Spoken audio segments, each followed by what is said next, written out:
Kain na kayo. Ayan mga boss. Santalin ko na doon. Ayan, sunod na silang lahat. Salamat at bumalik si Ivory. Kumakain na doon si Brown, nauna na doon. Mamaya pagdating ng mga to, awayin na naman si Brown. Kaya pinauna na ko na si Brown. Wala si Mama Dog. Nagpira na naman. Dali na. Ayan. Shhh.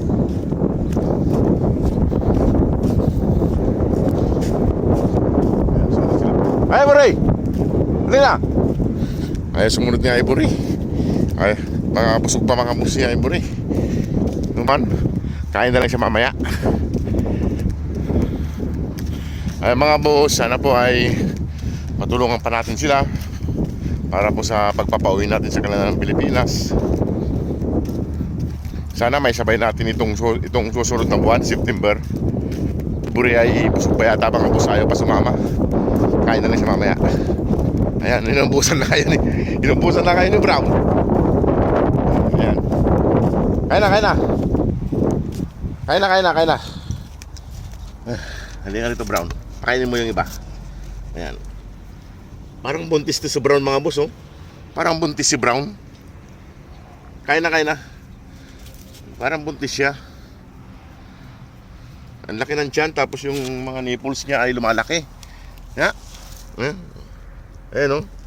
Parang buntis si Brown. Naku. Kain na. Ayan, kain na sila. Marami nang nakain si Brown. Pakainin ko muna itong dalawa. Kain na dun, Sleepy, kain na. Kain ka na. Ay mga boss, laki ng tiyan ni Brown, no? Buntis yata siya. Kasi yung mga nipple niya ay hindi siya pumayat, lalo siyang tumaba. Ayun, no? Buntis siya. Marami naman nakain na si Brown. Kaya ito binigyan ko to para may makain sila. Halos makalahati niya. Kain ka na doon. Ay mga boss, sana suportahan pa po natin sila para tuloy na natin may alis dito at mapauwi ng Pilipinas. Sana ay matulungan pa natin sila. Ayan, kain siya. Eh mga boss, oh, parang buntis si Brown. Ang laki na, lumaki yung katawan niya. Tapos yung mga nipples niya ay halos lumaki rin, namula. Kain ka na. Huwag mo na akong intindihin at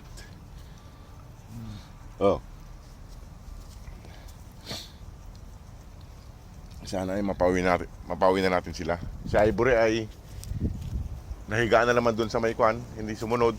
Bumalik sa may damuhan si Ivory. Baka busog pa. Ito mga boss, oh. Tignan nyo mga boss, oh. Parang buntis siya, oh. Ang laki ng tiyan niya. Hoy, sinong tatay? Ha? Ikaw, ha? Ang hirap na ka ng buhay, nagpabuntis ka pa. Ikaw talaga. Ano? Parang nabuntis siya. Yung isa naglublob na. Yung kinuha kong lubluban nila, wala eh. Parang tinangay ng hangin kasi nag-sunstorm nung nakarang araw. Nawala yung styro. Yan, oh. Hindi na tuloy sila magkasya. Imbis na magkasya sila rito, wala na silang kuto. Ayan, oh. Pati tayo nga nila malinis na. Ayan. Ayan mga boss. Sana ay suporta po natin mga boss para tuloy natin may iuwi. Kasi by September sana ay may sabay natin sila. Kasi yung naiipon pa po nating pundo nila ay kulang pa po para sa isang aso. Kain na doon, kain na. At iiwanan ko na kayo rito at ako'y magluluto ng kakainin ko rin. Ito si Sleepy.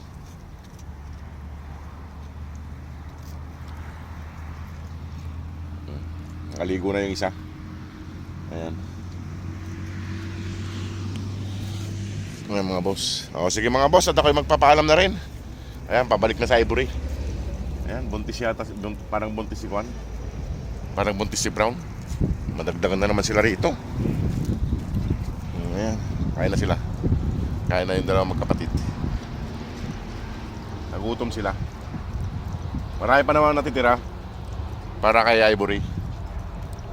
O sige mga boss, at ako'y magpapaalam na rin. Salamat po sa mga nagpadala at magpapadala pa para sa mga dugi natin. Maraming salamat po. God bless po.